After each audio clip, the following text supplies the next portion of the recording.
അല്ലഫ്ദുൽ ഖാമിസു അഞ്ചാമത്തെ പദം ഏതാണത്? ഓവൽ ഹിക്മത്തു. ഹിക്മത്ത് എന്ന് പറയുന്ന പദമാണ്. ഫഇന്ന ഇസ്മൽ ഹക്കീമി, ഹക്കീം എന്ന പേര് സ്വാറ അതായി, എന്തായി? യുത്ലഖു എന്ന് പറയപ്പെടുന്നതായി. ആരുടെ മേലെല്ലാം പറയുന്നുണ്ട്? അലത്വബീബി വശാഇരി വൽ മുനജ്ജിമി, ജ്യോതിശാസ്ത്രം പറയുന്ന മുനജ്ജിമിന്റെയും പാട്ടുപാടുന്ന ഷായറിന്റെയും ചികിത്സ നടത്തുന്ന ഡോക്ടറുടെ മേലിൽ നിന്ന് ഹക്കീം എന്ന് പേര് വെക്കാൻ തുടങ്ങി. ഹത്ത എത്രത്തോളം വെച്ചാൽ അലല്ലതി ഒരുത്തന്റെ മേലിൽ വരെ. എങ്ങനത്തെ ഒരുത്തൻ? യുദ്രിജുൽ ഖർഅത്താലാക്കു ഫി സവാരിയ ഫി സവാരി തരീഖ്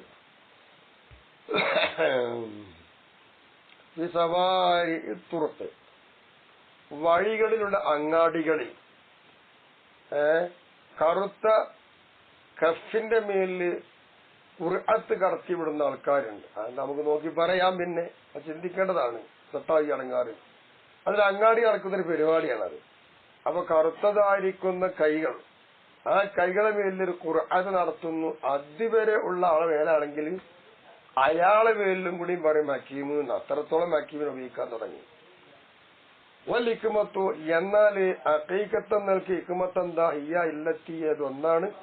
അങ്ങനെ അസ്നല്ലാഹു അസ്സ വജല്ല അലൈഹ, ആ ഹിക്മത്തിന്റെ മേൽ അല്ലാഹു തആല പുകഴ്ത്തി പറഞ്ഞിട്ടുണ്ട് ആ ഹിക്മത്ത്. ഫഖാല തആല, അങ്ങനെ അല്ലാഹു തആല പറഞ്ഞിട്ടുണ്ട്. എന്ത്? യുത്തിൽ ഹിക്മത മൻ യശാ വമൻ യുത്തിൽ ഹിക്മത ഫഖദ് ഊതിയ ഖൈറൻ കസീറാ എന്നാണ്. വല്ലവരുത്തനും അല്ലാഹു തആല ഹിക്മത്ത് നൽകും. അല്ലാഹു ഉദ്ദേശിച്ചവർക്ക് ഹിക്മത്ത് കൊടുക്കുള്ളൂ. ആ ഹിക്മത്ത് വല്ലതിനും കിട്ടിക്കഴിഞ്ഞാൽ അവർ വലിയൊരു കൂലി അല്ലാഹു തആല, വലിയ നന്മ അവന് നൽകപ്പെട്ടു കഴിഞ്ഞു എന്നാണ്. അതാണ് ഹിക്മത്ത്. ഈ ഹിക്മത്തിനെയാണ് നമ്മൾ പല പേരിലും വെച്ചുകൊണ്ടിരിക്കുന്നത്. അല്ലാഹു പറഞ്ഞ ഹിക്മത്ത് മറ്റൊരുക്കും കൊടുക്കാൻ പറ്റൂല. വലിയൊരു അറിവാണ് ഹിക്മത്ത്. അത് കിട്ടിയത് വലിയ ഭാഗ്യവാന്മാരെന്ന അല്ലാഹു പഠിപ്പിച്ചത്. ഇനി നോക്കുക, ഖാല സല്ലല്ലാഹു അലൈഹി വസല്ലം, നബി തങ്ങൾ പറയുന്നു, കലിമത്തും മിനൽ ഹിക്മത്തി, ഒരു വചനം, അത് ഹിക്മത്തിൽ പെട്ടൊരു വചനം. യതഅല്ലമുഹ റജുലു, അത് ഒരാൾ പഠിച്ചുണ്ടാക്കുക എന്നുള്ളത്, ഖൈറുല്ലു, അതൊരു ഗുണകരമാണ്. മിനദ് ദുനിയ വമാ ഫിഹാ, ദുനിയാവിനേക്കാളും അതിലുള്ള സകലതിനേക്കാളും ഗുണകരമാണ് എന്ത്? ഒരാൾ പഠിച്ചുണ്ടാക്കുന്ന ഹിക്മത്തിന്റെ വചനം. മനസ്സിലായോ? അത്രയും പുണ്യമായ ഒന്നാണ് ഹിക്മത്ത്. ഫൻദുർ മല്ലദി കാനത്തിൽ ഹിക്മത്തു ഇബാറത്തൻ അൻഹു, നീ ഒന്ന് ആലോചിച്ച് നോക്ക്, ഹിക്മത്ത് എന്നുള്ളത് എന്തിനെ കുറിച്ച് പറയുന്ന ഒന്നാണ്. ഒന്ന് ആലോചിച്ച് നോക്ക്. ഇലാ മാദാ നുഖില, എന്തിലേക്കാണ് ഹിക്മത്തിനെ തിരിക്കപ്പെട്ടത് എന്നും നീ ആലോചിച്ച് നോക്ക്. അങ്ങനെ ആലോചിക്കുമ്പോൾ വഖ്സ് ബിഹി മിൻ ബഖിയത്തിൽ അൽഫാദ്, ഇതുപോലെ മറ്റു പദങ്ങളെ പറ്റി ത്വരപ്പെടുത്തി നോക്കാം. ഈ പറഞ്ഞ ഹിക്മത്തിനോട് ത്വരപ്പെടുത്തിയത് നിങ്ങൾക്ക് മനസ്സിലപ്പോ എവിടേക്ക് ഉപയോഗിച്ചു, ആദ്യം എങ്ങനെയായിരുന്നു ഹിക്മത്ത് നമുക്ക് മനസ്സിലാക്കാൻ കഴിയും. വഹ്തരീസ്, നീ സൂക്ഷിച്ചള.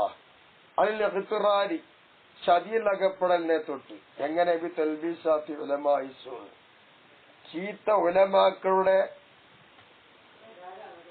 വസ്വാസ് ഉണ്ടാക്കിയത് കാരണം ചതിയിൽ അകപ്പെടും. അത്തരം അകപ്പെടുന്ന കാര്യത്തെ തൊട്ട് ശ്രദ്ധിച്ചള. കാരണം ഇന്ന ഷർറഹും, ചീത്ത ഉലമാന്റെ നാശം, ഷർറ് അലദ്ദീനി, പരിശുദ്ധ മതത്തിന്റെ മേൽ അഴലമോത് ഏറ്റവും ഗൗരവമായതാണ്. മിൻ ഷർരി ഷയാത്തീനി, പിശാചുക്കളെ നാശമാക്കുന്നതിനേക്കാൾ ഏറ്റവും കടുത്ത വിഷമം പിടിച്ച സംഗതിയാണ്, ദീനിനെ പൊളിക്കാൻ പറ്റുന്ന നാശമാണ് ഈ ഉലമാ ഉസ്സു എന്ന് പറയുന്ന ആൾക്കാർ. കാരണം ഇത് ശൈത്താനും വാസിത്വത്തിയും, ഷൈത്താമാര് അവരുടെ മാധ്യമം കൊണ്ട് യതദറജു ഇലാ ഇന്തിസാഇദ്ദീൻ, അവരെന്താണെന്നറിയാമോ? പരിശുദ്ധ ദീനിനെ ഊരിയെടുക്കുക എന്നതിലേക്ക് എന്താവും? കടന്നു കാണും. മിൻ ഖുലൂബിൽ ഖൽഖി, സൃഷ്ടികളുടെ ഹൃദയങ്ങളിൽ നിന്ന് പരിശുദ്ധ മതത്തെ ഊരിയെടുക്കുക എന്നതിലേക്ക് ഈ പിശാചുകൾ എന്താണെന്നറിയാമോ? ഈ പറയുന്ന സൂഉൽ ഉലമയുടെ മാധ്യമം കൊണ്ട് കേറിക്കൂടും. അപ്പൊ ഇവരാണ് നാശാക്കുക. അത് ഊരിയെടുക്കാൻ പിന്നെ ഇവര് മുഖാന്തരമായിട്ട് പിശാചിൽ കേറിക്കൂടും. അതാണ് പിശാചിന്റെ ഷർറുണ്ട്, ഉലമാഉ ഷർറിന്റെ ഷർറുണ്ട്. ഈ ഉലമാഉ ഷർറിന്റെ ഷർറാണ് ഏറ്റവും കടുത്തെന്ന് പറയാൻ കാരണം. വലിഹാദ അതുകൊണ്ട് തന്നെയല്ലേ ലമ്മാ സുഇല റസൂലുള്ളാഹി സ്വല്ലല്ലാഹു അലൈഹി വസല്ലം നബി തങ്ങളോട് ചോദിക്കപ്പെട്ടപ്പോൾ അൻ ശർറിൽ ഖൽഖി സൃഷ്ടിയുടെ നാശത്തെ തൊട്ട് ചോദിക്കപ്പെട്ടപ്പോൾ അബ നബി ഒന്നും മിണ്ടിയില്ല. അങ്ങനെ വക്കാല നബി തങ്ങൾ പറഞ്ഞത് അല്ലാഹുമ്മ ഗഫറൻ അല്ലാഹുമ്മ ഗഫറൻ എന്നിങ്ങനെ പറഞ്ഞു. ഹത്താ കററു അലൈഹി നബിന്റെ മേലിൽ അവർ ആവർത്തിച്ചുകൊണ്ടേയിരുന്നു. ആദ്യമൊക്കെ നബി അല്ലാഹുമ്മ ഗഫറൻ അല്ലാഹുമ്മ ഗഫറൻ എന്ന് പറഞ്ഞു. അള്ളാഹു പൊറുത്തെറ്റിയെന്നായിരിക്കും, അള്ളാഹു പൊറുക്കട്ടെ എന്നായിരിക്കും അതിന്റെ അർത്ഥം കരുതുന്നത്. അങ്ങനെയാണ് അള്ളാഹുവെ നീ പൊറുക്കല് അള്ളാഹുവിനോട് പൊറുക്കലിനെ തേടുക എന്നായിരുന്നു പറഞ്ഞത്. അപ്പോ വീണ്ടും വീണ്ടും ആവർത്തി ചോദിച്ചു ഉലമാഉ ശർ ആരാണ്? വക്കാല അങ്ങനെ അവസാനം ഗത്യന്തരമില്ലാതെ നബി തങ്ങൾ പറഞ്ഞ മറുപടി ഹും ഉലമാഉ സൂ ഇവര് ആരുമല്ല, ശിർക്ക് കൂട്ടത്തിൽ ഏറ്റവും മോശക്കാര് ഉലമാഉ സൂ തന്നെയാണ്, മോശമായ പണ്ഡിതർ എന്നാണ്. ഫഖദ് അറഫ്തൽ ഇൽമൽ മഹ്മൂദ വൽ മദ്മൂമ വമസാറൽ ഇൽതിബാസി ഇപ്പൊ നിനക്ക് മനസ്സിലായല്ലോ നല്ല ഇൽമി ഏതാണ്, മോശമായ ഇൽമി ഏതാന്ന് അറിഞ്ഞല്ലോ. അങ്ങനെ ഇൽത്തിബാസ് ഉണ്ടാക്കി തിരിച്ചറിയാത്തൊരു പ്രശ്നം ഉണ്ടാക്കിയാൽ അതിന്റെ മസാറുകളും അതിന്റെ സമറുകളും അതുപോലെ അതിനാൽ ഇളക്കി പുറപ്പെട്ടതും ഈ ഇൽത്തിബാസൊക്കെ വന്നതും എങ്ങനെയാണ് എന്നുള്ളത് മനസ്സിലാക്കിയല്ലോ. ഇലൈക്കൽ ഖിറത്തു നിന്നിലേക്കാണ് ഇഷ്ടം വിട്ടത്.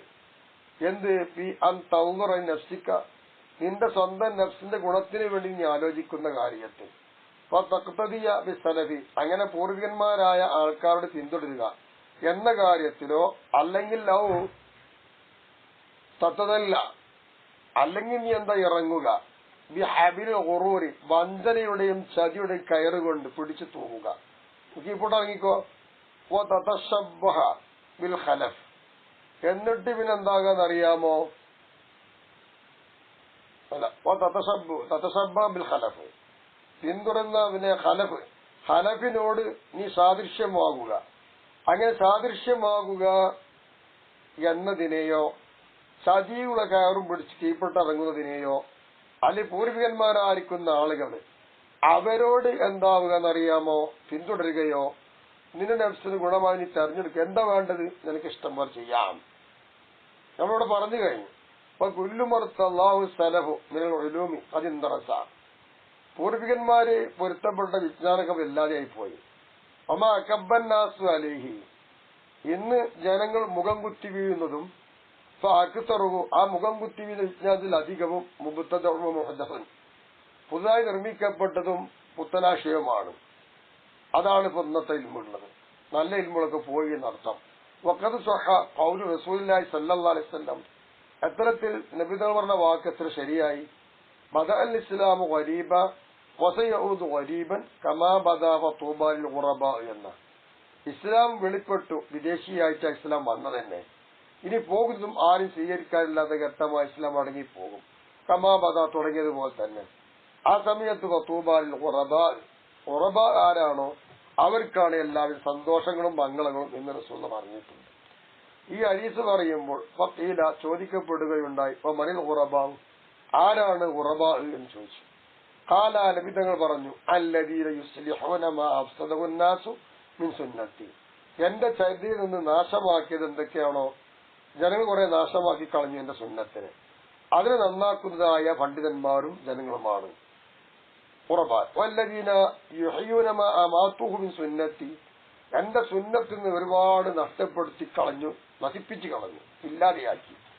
ആ ഇല്ലാതെയാക്കി മരിപ്പിച്ചു കളഞ്ഞതിനെ ജീവിപ്പിച്ചു കൊണ്ടുവരുന്നവരാണ് ഖുറബാ. അവർ ഇസ്ലാമിനെ ജീവിപ്പിക്കുന്നു, സുന്നത്തിനെ ഹയാത്താക്കുന്നു, ജനനാശമാക്കി നന്നാക്കിയെടുക്കുന്നു.